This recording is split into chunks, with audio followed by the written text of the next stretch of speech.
നെഞ്ചിൽ കിടക്കുന്നത് പോലെ തോന്നുന്നുണ്ടോ വേദക്കുട്ടിക്ക്? തോന്നുന്നുണ്ട്. അപ്പോൾ പിന്നെ ഇത് തന്നെയല്ലേ വേദക്കുട്ടിയുടെ അമ്മ?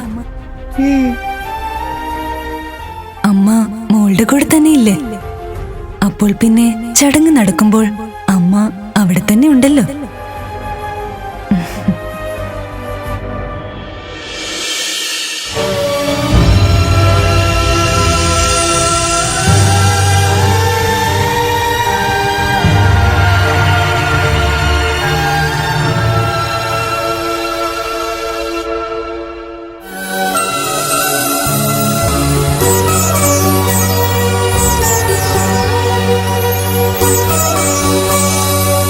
ഞാൻ എന്റെ അമ്മയെ തൊട്ടു, അമ്മയെ ഉമ്മ വെച്ചു.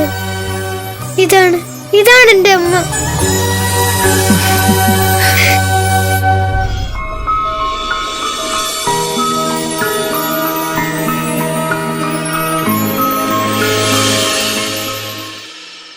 വേദക്കുട്ടി നാളെ കുറച്ച് നേരത്തെ എഴുന്നേൽക്കണം.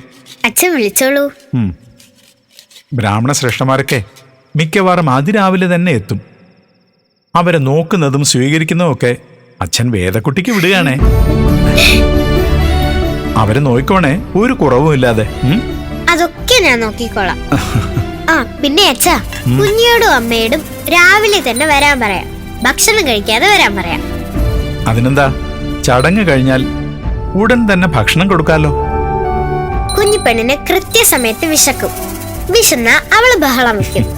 കൂട്ടുകാരുടെ കാര്യത്തില് വേദക്കുട്ടിക്ക് എന്താ ശ്രദ്ധ. അവൾ എന്റെ ജീവനല്ലേ അച്ഛാ. മല്ലിയമ്മയും കുഞ്ഞിയും എന്നെ അങ്ങനെയല്ലേ കാണുന്നത്. വർണ്ണമോള് വരില്ലാന്ന് തീർത്തു പറഞ്ഞു. നമ്മുടെ ഒന്നും വീട്ടിലെ ചടങ്ങിന് പങ്കെടുക്കില്ലാന്ന്. പണ്ടത്തെ ഒരു ചൊല്ലുണ്ട്, ചങ്ങാതിമാര് തോളത്ത് നിൽക്കുന്നതാ നല്ലത്. അത് ശരിയുമാണ്. നമുക്ക് പരസ്പരം മനസ്സിലാവും. ഉന്നതങ്ങളിലുള്ളവരെ നമ്മൾ ദൂരത്ത് നിന്ന് നോക്കുന്നതാ നല്ലത്. അവര് നമ്മുടെ തൊട്ടടുത്തല്ലെന്ന് മനസ്സിലാവുകയും ചെയ്യും. എന്നാൽ അവരോട് നമുക്ക് വിരോധവും വേണ്ട. അമ്മയ്ക്ക് എന്തായിരുന്നു വെച്ചാ കഴിക്കാൻ ഇഷ്ടം? മരിച്ചയാൾക്ക് ഇഷ്ട വിഭവങ്ങളല്ലേ പ്രസാദമായിട്ട് കൊടുക്കുന്നത്. അതുകൊണ്ടാ ചോദിച്ചത്. വിളമ്പുന്നതെല്ലാം പരാതിയില്ലാതെ കഴിക്കുമായിരുന്നു. പിന്നെ പാൽപ്പായസം ഇഷ്ടമായിരുന്നു. അത് നിത്യേന കിട്ടിയാലും കുഴപ്പമില്ലായിരുന്നു. അതുകൊണ്ടല്ലേ അച്ഛൻ എന്നെ പാൽപ്പായസം വെക്കാൻ ആദ്യം പഠിപ്പിച്ചത്. അമ്മ ഉണ്ടായിരുന്നെങ്കിലും ആദ്യം പഠിപ്പിക്കുന്നത് ഇത് തന്നെ ആയിരിക്കും. എന്നാലും ഇത്ര കുഞ്ഞു പ്രായത്തിലെ വേദക്കുട്ടിയെ കൊണ്ട് ഇതൊന്നും ചെയ്യിക്കാൻ അമ്മ സമ്മതിക്കില്ല. അമ്മയ്ക്ക് ഏതായിരുന്നു പ്രിയപ്പെട്ട നിറം? മഞ്ഞപ്പട്ടുകളോട് വല്ലാത്ത ഇഷ്ടമുണ്ടായിരുന്നു. അതാണ് ഇഷ്ടമെന്ന് എന്നോട് പറഞ്ഞിട്ടില്ല. പക്ഷേ അടുക്കി വച്ചിരിക്കുന്നതിൽ കൂടുതലും ഇതൊക്കെയാ. എന്തിനാ ഇപ്പൊ ഇതൊക്കെ ചോദിക്കുന്നത്? കൂടെ ഇരുന്ന് കരയാനാണോ വേദക്കുട്ടിക്ക്? ഇപ്പോ മുതൽ നാളെ ചടങ്ങ് തീരുന്നത് വരെ സന്തോഷമുള്ള മനസ്സായിരിക്കണം. സംതൃപ്തിയോടെ അർപ്പിക്കേണ്ടതാണ് അമ്മയ്ക്ക് കിട്ടേണ്ടത്. അത് മറന്നു പോരുത്. അമ്മയുടെ ആത്മാവ് എല്ലാം കാണുന്നുണ്ട്. ഒരു കുറവും ഇല്ലാന്ന് അറിയണം. എനിക്കൊരു കുറവുമില്ലല്ലോ. വേണ്ടതെല്ലാം അച്ഛൻ തരുന്നുണ്ടല്ലോ. അതെ, എന്നാലും അമ്മ എന്ന കുറവ് മറ്റൊന്നുകൊണ്ട് നികത്താനാവില്ല.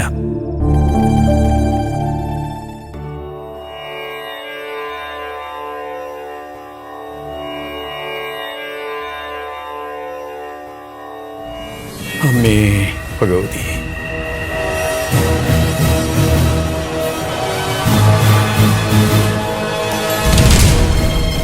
അവര് പൂജാരിയുടെ വീട്ടിൽ ശ്രാദ്ധകർമ്മത്തിന് വന്നവരാ. ഇവരൊക്കെ ഏത് ദേശക്കാരാണ്? എല്ലാ ദേശക്കാരും ഉണ്ട്. കൂട്ടത്തിൽ പ്രധാനി അദ്ദേഹമാണ്. അദ്ദേഹം തേവലക്കരയിലാണ്. അതെനിക്കറിയാം. എങ്കി വാ, നമുക്കവരെ ഒന്ന് സ്വീകരിച്ചു കളയാം. കാത്തുരക്ഷിക്കണേ ദേവി മഹാമായേ. പ്രണാമം. ഇത് ചിത്രഭാനു തമ്പുരാൻ, നാടുവാഴുന്ന പൊന്നു തമ്പുരാന്റെ ജ്യേഷ്ഠനാണ്. എല്ലാവരെയും കുറിച്ച് വിശദമായി കേട്ടിരിക്കണു. നമ്മുടെ ദേശത്തും ക്ഷേത്രത്തിലും എത്തിയതിന് സന്തോഷം. വന്നത് മറ്റൊരു ചടങ്ങിനാണെങ്കിലും ദേശമംഗലത്തമ്മയെ തൊഴാതെ പോകാൻ പറ്റില്ല. അതേതായാലും നന്നായി. എന്നാ പിന്നെ ഞങ്ങൾ അങ്ങോട്ട്. അല്ല ബ്രാഹ്മണ ശ്രേഷ്ഠരെ, എന്തിനാ തിരക്ക് പിടിക്കണേ? ഞങ്ങളും ശ്രാദ്ധകർമ്മത്തിന് പോവാൻ തന്നെ നിൽക്ക. ഓഹോ, നമുക്ക് ഒന്നിച്ചിറങ്ങാം. ക്ഷേത്രകാര്യങ്ങൾ ഒരു അല്പം കൂടെ നോക്കാനുണ്ടേ. പൂജാരി ഇല്ലല്ലോ, അതുകൊണ്ടാ. എല്ലാവരും ഒരല്പസമയം ഒന്ന് വിശ്രമിക്കൂ. അങ്ങയുടെ ആതിഥ്യ മര്യാദയ്ക്ക് നന്ദി. പൂജാവിധിക്കുള്ള കാര്യങ്ങൾ ഒരുക്കാനുണ്ടേ. ഇപ്പൊ പോയാൽ മുഹൂർത്തത്തിന് മുമ്പ് എല്ലാം ഒരുക്കാം. പൂജാരിയുടെ വീട്ടിലെ ചടങ്ങെന്ന് പറഞ്ഞ ദേശമംഗലത്തെ ഏറ്റവും പ്രധാനപ്പെട്ട ചടങ്ങാ. അവിടെ കൃത്യസമയത്ത് നിങ്ങളെ എത്തിക്കാന്ന് പറഞ്ഞാൽ അതെന്റെ ചുമതലയാ. ഏറെ നടന്ന് ക്ഷീണിച്ചതല്ലേ, ഇരിക്കൂ, ഇളനീര് വരുത്താം. അത് കുടിച്ച് ഒരല്പം വർത്തമാനം പറയാം. എന്താ? കേട്ടില്ലാന്നുണ്ടോ? ദേശമംഗലത്തെ പ്രതിഷ്ഠാ ചടങ്ങിന് നോം വന്നിട്ടുണ്ട്. ഇവരാരും ആ കൂട്ടത്തിൽ ഉണ്ടായിരുന്നില്ല. അന്ന് തന്നെ വിശേഷിച്ച് പലതും ഉണ്ടായിട്ടുണ്ട്. ദേശമംഗലത്തമ്മയുടെ സാന്നിധ്യം തിരിച്ചറിഞ്ഞല്ലോ. ക്ഷേത്ര നടത്തിപ്പിന് നാം വന്നതിന് ശേഷം അത്ഭുതങ്ങൾക്കൊട്ടും കുറവില്ല. ചിത്രഭാനു തമ്പുരാന്റെ വരവോടെ ദേശമംഗലത്തമ്മയുടെ ചൈതന്യം ഇരട്ടിച്ചു എന്നാ ആളുകൾ പരസ്പരം പറയുന്നതേ. പക്ഷെ അങ്ങനെ ഒരു ബഹുമതി നാം ഏറ്റെടുക്കില്ല. എന്താ കാരണം? അമ്മയുടെ ശക്തിക്ക് മുമ്പിൽ നമ്മൾ ആര്? അതെ അതെ, ലോകത്തെ തന്നെ നിയന്ത്രിക്കാൻ ശേഷിയുള്ള ഭഗവതിയല്ലേ. ചിലർ തങ്ങൾ വലുതാണെന്ന രീതിയിൽ പെരുമാറും. മൂഢന്മാർ. അഹങ്കാരത്തിന്റെ ഒരു തരിമ്പ് പോലും നമ്മെ തൊട്ടു നീണ്ടിയിട്ടില്ല. വിശേഷങ്ങൾ പലത് സംഭവിച്ചിരിക്കണു. ക്ഷേത്ര വിശ്വാസികൾക്ക് മുഴുവൻ അമ്മയുടെ മുമ്പിൽ പൊങ്കാലയിടാനുള്ള അവസരം നാം ഉണ്ടാക്കി കൊടുത്തിരിക്കണു. പൊങ്കാലക്കലങ്ങൾ തിളച്ചു മറിയുന്നതോടൊപ്പം ആളുകളുടെ മനസ്സും സന്തോഷത്താൽ ആറാടുകയല്ലേ. ഭാഗ്യം അങ്ങേപ്പോലെ ഒരാൾ ദേശമംഗലം ക്ഷേത്രത്തിന്റെ ചുമതല ഏറ്റെടുത്തത്. അല്ല, അങ്ങ് ഇത്രയും കാലം എവിടെയായിരുന്നു? ഈ കരയിൽ എല്ലാവർക്കും അറിയാം, ദേശമംഗലത്തിന്റെ സ്ഥാനപതിയാകേണ്ട ആളായിരുന്നു നാം. പക്ഷെ അധികാരത്തോട് ഒട്ടും താല്പര്യം തോന്നിയിട്ടില്ല. ഇറങ്ങി നടന്നു, യാചകനെ പോലെ അലഞ്ഞു. അതുതന്നെയാണ് ജീവിതമെന്ന് തീരുമാനിച്ചൊരു യാത്രയായിരുന്നു. പക്ഷേ അതിലും അനുജൻ തമ്പുരാൻ എന്നെ തോൽപ്പിച്ചു. ഒരു വാക്ക് ചോദിക്കാൻ ഏട്ടൻ തമ്പുരാൻ കൂടെ ഉണ്ടായിരുന്നെങ്കിൽ അനുജൻ തമ്പുരാന് പ്രാപ്തിക്കുറവുണ്ടാവില്ല എന്നൊരു സംസാരം. ശരി, ദേശമംഗലത്തേക്ക് വരാൻ തീരുമാനിച്ചു. വന്നപ്പോ സിംഹാസനത്തിൽ ഇരിക്കാനാ അനുജൻ തമ്പുരാൻ ആവശ്യപ്പെട്ടെ. അതും നിഷേധിച്ചു. എന്തെങ്കിലും ഒരു സ്ഥാനം ഏറ്റെടുക്കണമെന്ന് അനുജൻ തമ്പുരാൻ. അത്രയ്ക്ക് നിർബന്ധമാണെങ്കിൽ ദേവിയുടെ കാവൽക്കാരൻ, അതിൽ കൂടുതൽ ഒന്നും പറയാൻ പാടില്ല എന്ന് പറഞ്ഞു. അങ്ങനെയാണ് ഈ സ്ഥാനത്ത് എത്തിയത്. ഇപ്പൊ മനസ്സിന് വല്ലാത്തൊരാനന്ദം, വല്ലാത്ത സമാധാനം. അമ്മേ, ദേശമംഗലത്ത് അമ്മേ, അവിടുത്തെ കാര്യങ്ങൾ നോക്കി നടത്താൻ കഴിയുന്നത് ഈ ഉള്ളവന്റെ ജന്മപുണ്യം. അമ്മേ, അമ്മേ, ഭഗവതി, സർവമംഗളമംഗല്യേ, സർവാർത്ഥ ഭഗവതിയേ, അടിയനെ കാത്തോളെ ഭഗവതിയേ.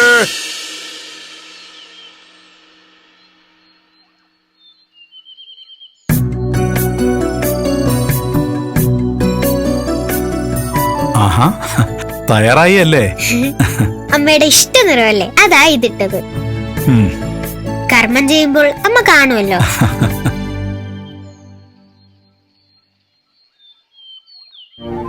മോളെ, നമുക്ക് അധികം അങ്ങോട്ട് പോകണ്ട. നമുക്ക് ഇവിടെ എവിടെയെങ്കിലും നിന്നാ മതി. അപ്പൊ നമ്മൾ വന്നിട്ടുണ്ടെന്ന് വേദക്കുട്ടി എങ്ങനെ അറിയുക? ഇവിടുത്തെ വലിയ വലിയ അതിഥികളൊക്കെ അവിടെ ഉമ്മറത്ത് വരും. വേദക്കുട്ടിക്കും അച്ഛനും അവര് സ്വീകരിക്കാനും നോക്കാനും ഒക്കെ ഉണ്ടാവും. അതിന്റെ ഇടയില് ബുദ്ധിമുട്ടിക്കണ്ട. നമുക്കിവിടെ എവിടെയെങ്കിലും ഇരിക്കാം. അത് പറ്റില്ല. നമ്മൾ വന്നില്ലെന്ന് തോന്നിയാലേ വേദക്കുട്ടിയുടെ മനസ്സ് വേദനിക്കില്ലേ? ഞാൻ വേദക്കുട്ടിയെ വിളിക്കാൻ പോവാ. വേണ്ട മോളെ. വേദക്കുട്ടി, വേദക്കുട്ടി, കുഞ്ഞിപ്പെണ്ണ് വന്നു വച്ചേ.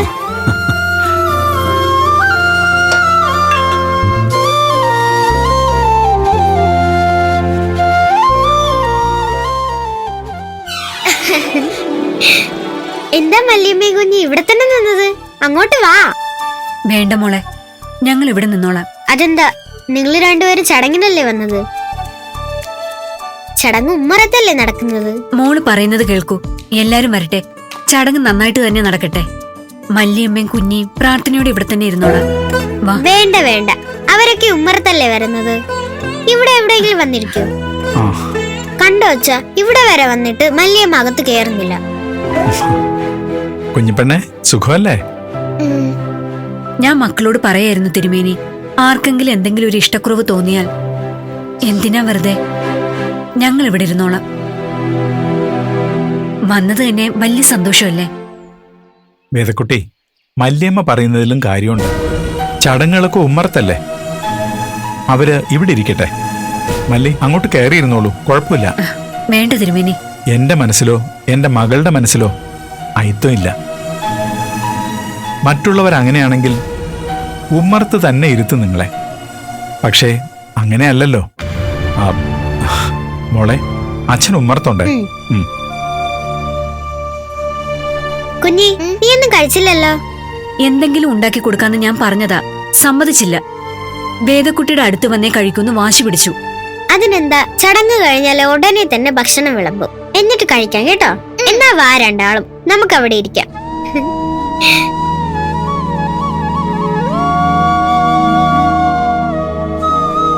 കുഞ്ഞ്, മോളെ കുഞ്ഞി, ഇവിടെ ഇരിക്കുന്നതൊക്കെ കൊള്ളാം. ഒച്ച അനക്കം ഒന്നും ഉണ്ടാക്കാതിരിക്കണം.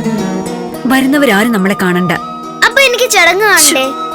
ഇതാ അമ്മ പറഞ്ഞത്, ഇവിടെ എത്തുമ്പോ കുഞ്ഞു പെണ്ണിന് വാശി കൂടുന്ന്. കുഞ്ഞിപ്പെണ്ണൊരു കാര്യം ചെയ്താൽ മതി. ഉമ്മറത്താണ് ചടങ്ങുകളൊക്കെ നടക്കുക. അപ്പോ കുഞ്ഞിപ്പെണ്ണിനെ അകത്തുനിന്ന് നോക്കാലോ. എന്നാ വേദക്കുട്ടി അപ്പുറത്തേക്ക് ചെല്ല്, അച്ഛന് സഹായിക്കണ്ടേ? എല്ലാം കഴിഞ്ഞുമല്ലേ അമ്മേ? എന്നാലും അച്ഛന് കൂട്ടായിട്ട് ചെല്ല്, ഞങ്ങൾ ഇവിടെ ഇരുന്നോളാം. ഇവിടെ ഇരിക്കേ. ഞാൻ ചടങ്ങ് നോക്കാൻ പോകുമ്പോ അമ്മ തടസ്സം പറയല്ലേ? ആരും കാണാണ്ട് നോക്കിക്കോ, അതിന് കുഴപ്പമൊന്നുമില്ല. വേദക്കുട്ടിയുടെ അമ്മയുടെ ശ്രാദ്ധത്തിന് ഞാൻ പോകാതിരുന്നതിൽ തെറ്റുണ്ടോ വല്യമ്മേ? എന്ത് തെറ്റ്? വർണ്ണമോള് കൊച്ചു തമ്പുരാട്ടിയല്ലേ? തമ്പുരാക്കന്മാരെ ക്ഷണിക്കാൻ എല്ലാവർക്കും അവകാശമുണ്ട്. പക്ഷെ എല്ലായിടത്തും തമ്പുരാക്കന്മാർക്ക് എത്തിച്ചേരാൻ പറ്റില്ലല്ലോ. അമ്മയും പറഞ്ഞിരുന്നു പോകണമെന്ന്. വർണ്ണമോളുടെ അച്ഛനും അമ്മയും ആ പൂജാരിക്ക് ആവശ്യമില്ലാത്ത പരിഗണന കൊടുക്കുന്നുണ്ട്. അതുകൊണ്ടാണ് പോകണമെന്ന് നിർബന്ധിച്ചത്. അമ്മ വരുമ്പോ എന്തു പറയും? സുഖമില്ലായിരുന്നു എന്ന് പറയണം, ഞാനും പറഞ്ഞോളാം. ഗുരുകുലത്തിലെത്തുമ്പോൾ ഗുരുവും പുത്രിയും ഒക്കെ ഇത് തന്നെ ചോദിക്കും. നാവടക്കി മര്യാദയ്ക്ക് ഇരുന്നോളാൻ പറയണം. ഗുരുവായാലും ഗുരുപുത്രിയായാലും തമ്പുരാട്ടിക്കുട്ടിയെ ചോദ്യം ചെയ്യാനുള്ള അധികാരമില്ല. അതുമാത്രമല്ല, വേറെ ജാതിക്കാർ കേറി ഇറങ്ങുന്ന വീടാണത്. അവിടെ എങ്ങനെയാണ് വർണ്ണമോളെ പോലെ ഒരാൾക്ക് പോകാൻ പറ്റുന്നത്? വേദക്കുട്ടിയുടെ കൂട്ടുകാരിയിലെ കുഞ്ഞിപ്പെണ്ണ്. കുഞ്ഞിപ്പെണ്ണിനെ അമ്മയെ വിളിക്കാതിരിക്കുവോ? വിളിക്കുമായിരിക്കും, പക്ഷെ പങ്കെടുക്കില്ല. അതെന്താ? ചടങ്ങിന് വരുന്നത് ആരൊക്കെയാണെന്നാ? ഉന്നതരായ ബ്രാഹ്മണ ശ്രേഷ്ഠരാണ്. ഒരു കാടത്തി പെണ്ണിനെ അവിടെ കണ്ടാൽ അവര് തിരുമേനിയുടെ വീട്ടിലേക്ക് കയറുമോ? അവര് ചടങ്ങുകൾ ചെയ്യുമോ? അവിടുന്ന് ഭക്ഷണം കഴിക്കുമോ? അപ്പൊ അവരെ പങ്കെടുപ്പിക്കലായിരിക്കും അല്ലേ? പങ്കെടുപ്പിക്കണമെന്ന് പൂജാരിക്കും അവൾക്കും തോന്നിയാൽ അത് കേമാവും. ബ്രാഹ്മണ ശ്രേഷ്ഠരെ പൂജാരിയുടെ വീട്ടിലേക്ക് കൊണ്ടുവന്നത് ആരാ? വല്യച്ഛനാ. അത്തരം ഒരു ചെയ്തി കണ്ട വല്യച്ഛൻ പൊറുക്കുമെന്ന് വർണ്ണക്കുട്ടിക്ക് തോന്നുന്നുണ്ടോ? ശ്രാദ്ധം മുടങ്ങാനാവും വിധി. ശ്രാദ്ധം മുടങ്ങിയാൽ എന്തായിരിക്കും സംഭവിക്കുക? ശ്രാദ്ധം തീരുമാനിച്ചിട്ടുണ്ടെങ്കിൽ തീരുമാനിച്ച മുഹൂർത്തത്തിൽ തന്നെ അത് നടക്കണം. അല്ലെങ്കിൽ ആത്മാവിന് ദോഷമാണ്, ജീവിച്ചിരിക്കുന്നവർക്ക് ശാപവും. അത് മറ്റാരെക്കാളും പൂജാരിക്ക് നന്നായിട്ട് അറിയാം. ഒരുപക്ഷെ മല്ലിയും കുഞ്ഞും അവിടെ എത്തിയിട്ടുണ്ടെങ്കിൽ തന്നെ അവരെ അവിടുന്ന് അടിച്ചിറക്കാതെ കർമ്മങ്ങൾ നടത്തില്ല എന്ന് വല്യച്ഛൻ പറയും. സ്വന്തം ഭാര്യയുടെ ആത്മാവിനെ കുറിച്ച് ചിന്തിക്കുമോ അതോ കാട്ടുവാസികളെ കുറിച്ച് ചിന്തിക്കുമോ പൂജാരി? സ്വന്തം കാര്യം വരുമ്പോ മകളുടെ കൂട്ടുകാരിയെ മറക്കും, അവളുടെ അമ്മയെ മറക്കും. ആട്ടിപ്പോയിക്കും. വർണ്ണമോള് കണ്ടോളൂ. അവിടുന്ന് മാത്രമല്ല, എല്ലായിടത്തുനിന്നും ഓടിക്കണം. എനിക്ക് അവളെ വേദക്കുട്ടിയെ നടക്കുന്നതേ കണ്ടുകൂടാ. എന്ത് പറഞ്ഞാലും വേദക്കുട്ടി അവളെ പുഴുത്തിക്കൊണ്ടേയിരിക്കൂ. അതിന് മാത്രം എന്ത് കഴിവ് അവൾക്കുള്ളത്? വർണ്ണമോളുടെ അച്ഛന്റെ അടുത്തല്ല, വല്യച്ഛന്റെ അടുത്താണ് ദേശമംഗലത്തിന്റെ അധികാരമെങ്കിൽ ഒറ്റ ദിവസം കൊണ്ട് ഈ നാട്ടിൽ നിന്ന് പറഞ്ഞയച്ചേനെ രണ്ടിനെ. എന്ത് ചെയ്യാം, ഇനി വർണ്ണമോള് വലുതായി ഈ രാജ്യം ഭരിക്കുമ്പോഴാണ് ഇതൊക്കെ നടക്കുക. വല്യച്ഛനും വല്യമ്മയും അതാണ് കാത്തിരിക്കുന്നത്. ഞാൻ ഈ നാട് ഭരിക്കുമോ? പിന്നല്ലാതെ. എന്നിട്ട് ദേശമൊക്കെ അറിയപ്പെടുന്ന ഒരു റാണിയാവണം. അരുതാത്തതൊന്നും ദേശമംഗലത്ത് നടക്കരുതെന്ന് കൽപ്പിക്കണം. അപ്പൊ മോള് നോക്കിക്കോളൂ, വേദക്കുട്ടി അവളുടെ അച്ഛനുമൊക്കെ മുട്ടിലിഴഞ്ഞ് മോളുടെ മുന്നിൽ വന്ന് നിൽക്കും. മോള് പറയുന്നത് അനുസരിക്കാൻ. ഒരു നാട് മുഴുവൻ കൊച്ചു തമ്പുരാട്ടിയുടെ മുൻപിൽ വണങ്ങി നിൽക്കാനുള്ളതാ. എല്ലാവരും വർണ്ണമോളെ വണങ്ങണമെങ്കിൽ പാഠങ്ങൾ പഠിക്കേണ്ടത് അച്ഛൻ തമ്പുരാനിൽ നിന്നല്ല, വല്യച്ഛനിൽ നിന്നാണ്. മനസ്സിലായോ? വേദക്കുട്ടിയും അവളുടെ അച്ഛനും മുട്ടിലെറിഞ്ഞ് എന്റെ കൺമുന്നിൽ വരണം. കുഞ്ഞിപ്പെണ്ണിനെ എല്ലാരും കാണുകെ ഇനി ശിക്ഷിക്കണം. എല്ലാം നടക്കും മോളെ.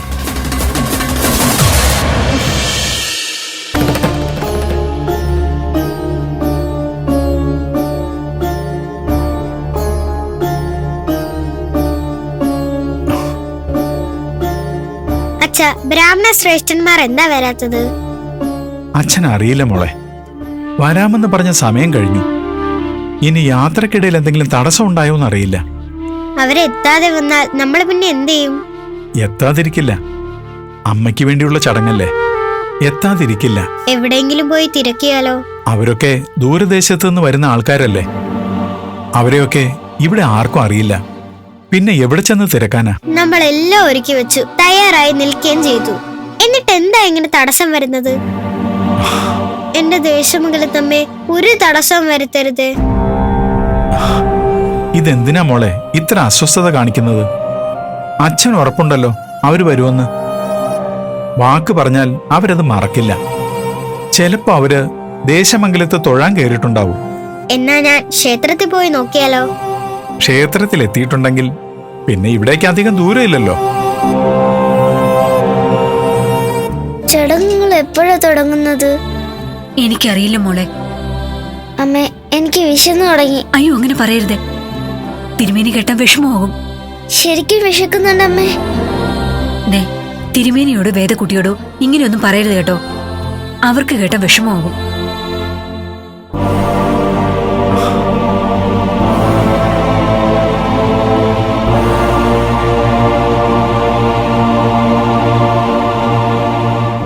അച്ഛാ, ഇവിടെ ഇരിക്ക്.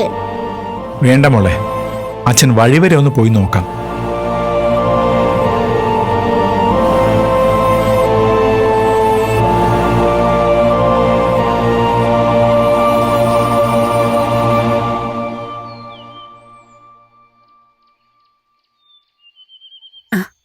അവരൊന്നും വന്നില്ലേ?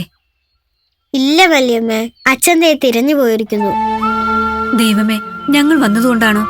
ഒന്നും മിണ്ടാതിരിക്കും വല്യമ്മേ. നിങ്ങൾ വന്നോണ്ട് അവര് വരാതിരിക്കുന്ന എന്തിനാ? കുഞ്ഞി, നീ എന്താ കിടക്കുന്നത്? ഒന്നുമില്ല. വിശന്നു തുടങ്ങിയല്ലേ? എനിക്കറിയാം, അച്ഛൻ ഇപ്പോ തന്നെ വരും. നമുക്കിപ്പോ തന്നെ ചടങ്ങ് തുടങ്ങുകയും ചെയ്യാം. അത് കഴിഞ്ഞിട്ട് കഴിക്കാമേ. കുഞ്ഞിപ്പെണ്ണിന്റെ വിശപ്പിന്റെ കാര്യമൊന്നും വേദക്കുട്ടി നോക്കണ്ട. എന്റെ ദേവി, ഈ ചടങ്ങൊന്ന് നന്നായിട്ട് നടന്നാ മതിയായിരുന്നു.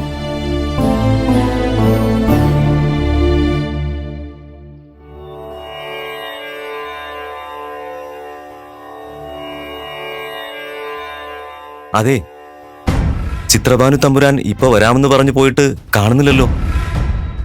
പൂജാരിയുടെ ഗൃഹത്തിലേക്ക് പോകാനുള്ള സമയവുമായി. ഇനി എന്തു ചെയ്യും? അദ്ദേഹം ഇത്രയും ഭംഗിയായി നമ്മളെ സ്വീകരിച്ചിട്ട് ഒരു വാക്ക് പോലും പറയാതെ പോകുകയെന്ന് പറഞ്ഞാൽ, അതും പൊന്നു തമ്പുരാന്റെ ജ്യേഷ്ഠൻ.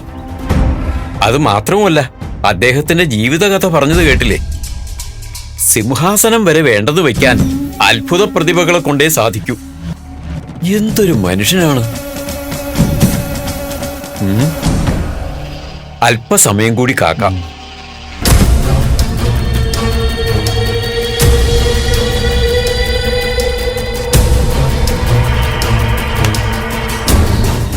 ബ്രാഹ്മണന്മാർക്ക് പോകാനുള്ള സമയമായി.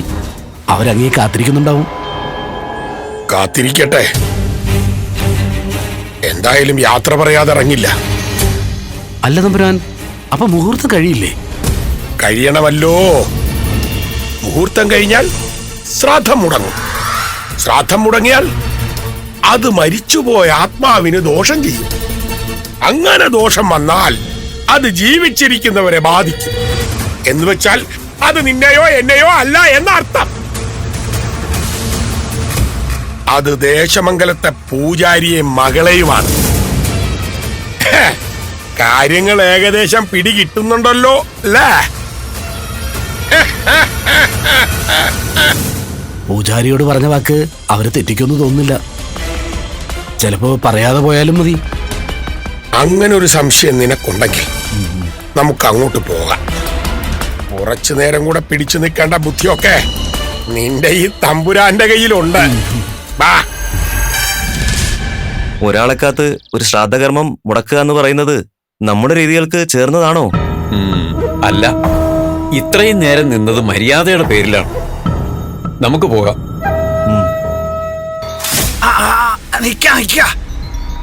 സമയം പോയിരിക്കുന്നു. ഇനിയും വൈകിയാൽ നിങ്ങൾ ദേശമംഗലത്തെ അതിഥികളല്ലേ? അതിഥികൾക്ക് സമ്മാനം കൊടുക്കുന്നത് ദേശമംഗലത്തെ ഒരു രീതിയാണ്. കൊട്ടാരത്തിൽ നിന്ന് സേവകർ പുറപ്പെട്ടു കഴിഞ്ഞു. നിങ്ങൾക്കുള്ള സമ്മാനം വാങ്ങിയ ശേഷം നമുക്ക് പോവാം.